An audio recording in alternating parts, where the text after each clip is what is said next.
the extension, that muscular, I think something happened to me that not everyone gets to do unless they start at that young of an age, which was training in all sorts of different fields of style. So being able to turn it on like Mariah Carey or what did I say? Bonnie Raitt?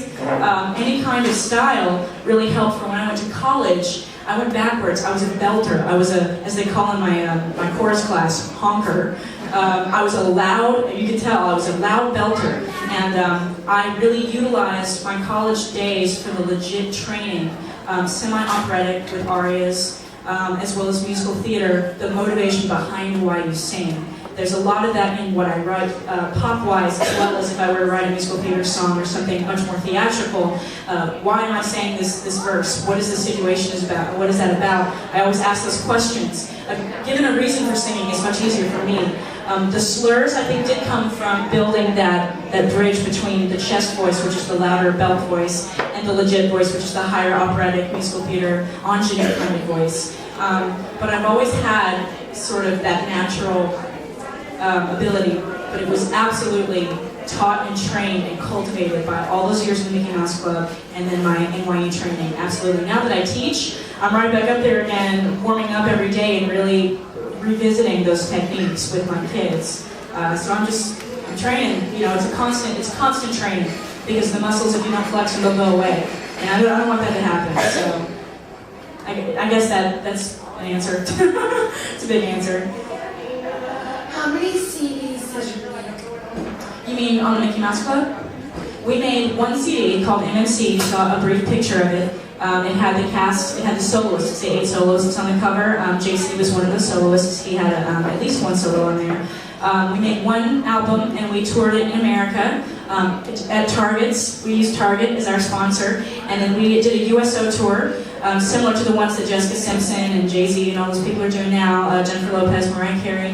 We went around to, where did we go? We went to Scotland, Germany, Iceland, and England, and toured for the soldiers and did our show. So we only did one CD. I do actually have just a few copies of a cover CD that I recorded, just in case anyone wanted to take home some music for a donation. No big deal, but if you're interested, it's there, and we can talk about that after the show. But that's the second CD I made, and the producer's right here, Dax Music Productions. You can find him online, and you can talk to him later if you want to have any kind of recording done.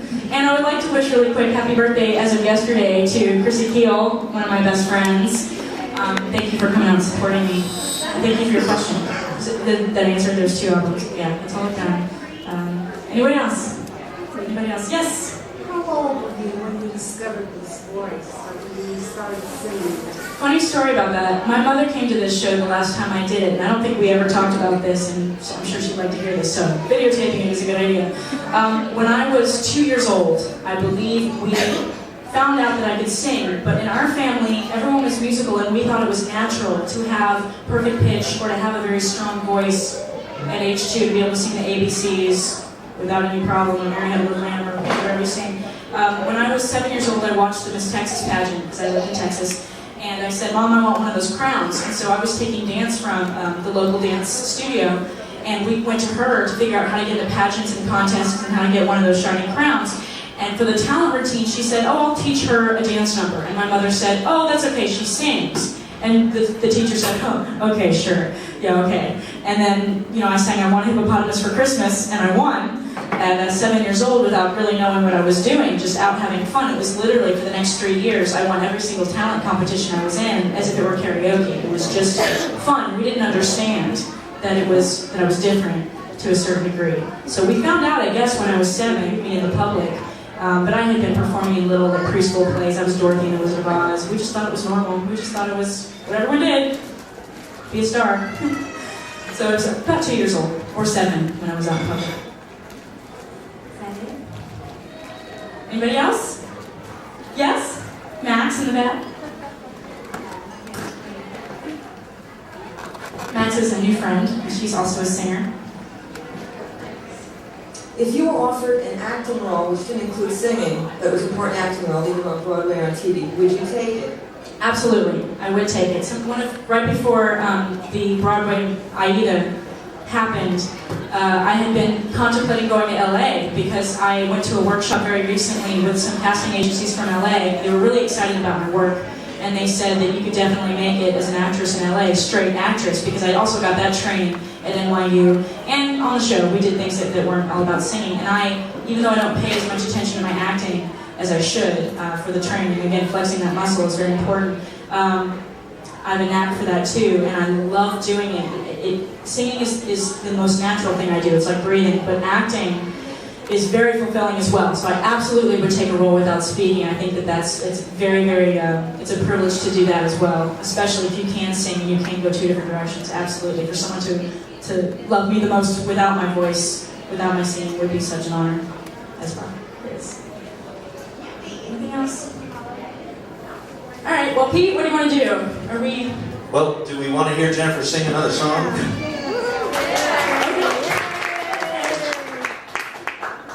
I'll do, what's that, Sweetheart? Yeah. This is a song that I wrote in New York on my writing journey with two wonderful women, Kathy Summers and Nina Ossoff. And it's an original song called What Sets You Apart. It's pretty much if you asked your loved one, why do you like me so much? Why do you love me? What makes me so special? This would be the answer.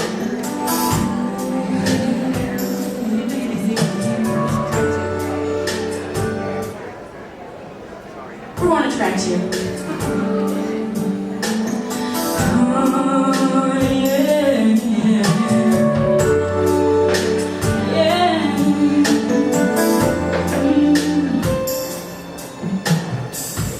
When you ask the question, why you? And are you really so different? Let me tell you what I know is true. It's not the clothes you're wearing, not the cut, not your style, not the places that you say you've been to. You're all fire mine. What sets you apart? How can I describe it? What sets you apart from everybody else? There's only one thing that you need to know. The fact that you have my heart is what sets you apart.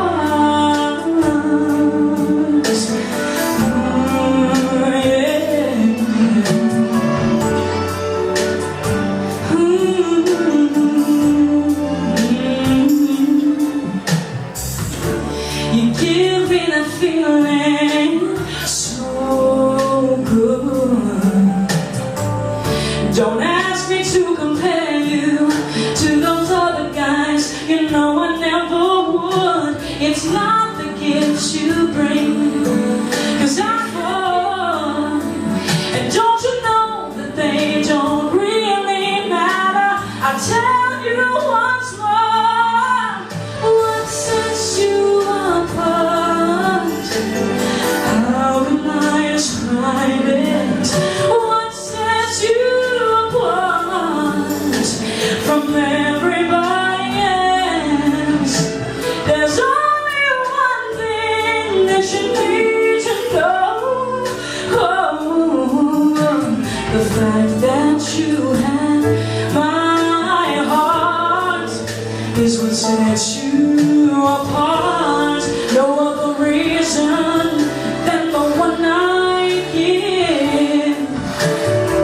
You have my love as long as I live. As long as I live, oh yes. And what sets you apart? How can I describe it, babe? What sets you apart from everybody else? 'Cause there's only one thing that you need to know. Oh, now baby, the fact that you have my heart. Oh, the fact that you have my heart. Oh yes, the fact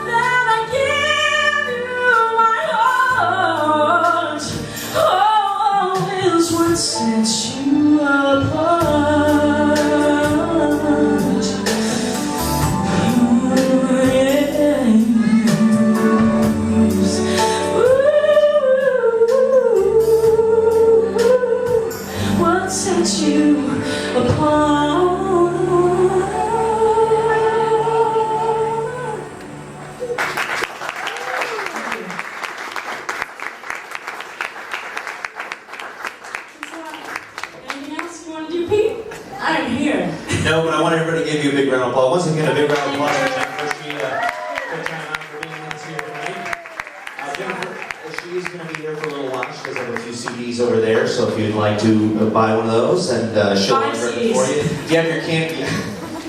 And I'll give autographs for the CDs if you want. And if you brought your camera, she'll take her picture with you as well. Yes, any And friends those that are only came, $10 Jennifer apiece, Kaiser, I want you to come up here and take a picture with me later. That's it. Go ahead. What were you saying? Can I get a word in? And you can catch Pete at the Legend Show on. No, you're not going to be there. You're going to catch Pete. Oh, you're going to be on the 23rd. Okay. Next month we're going to have a Legend Show. It's in Ormond Beach, Daytona area. If you live in that area, or if you're in between Orlando and now, he's there. We don't know what the date is, but we can check in with the hotel possibly. He imitates Elvis quite well as does some of his own music from different eras, and he can also be seen at the Downtown Opry on March 16th, where I will also be in both of those shows. Just so you know, we also do the Murder Watch Mystery Theater. And Jen may be doing Reba or... And I may be doing Reba or Anne Margaret or... What was the other one? That's it. Yeah, that's all I'm doing. It's the only redheads we could cover. Just in case, that's right. And you can visit my unofficial website. It's Jennifer McGill, the Jennifer McGill Fan Club at Yahoo Clubs. So it's the Jennifer McGill Fan Club if you'd like to tune into what I'm doing, if you're ever in town. DaxMusic.com, one of my producer friends. And that's it. I'll be over at the table. Thank you so much for staying. And for All right, big round of applause for Jennifer McGill. She'll be here till we get started with karaoke about 15, 20 minutes. And if she's good, maybe we'll have her kick off karaoke. Who knows? I don't know if I can afford her to do that. But in the meantime, ladies and gentlemen, once again, Jennifer McGill.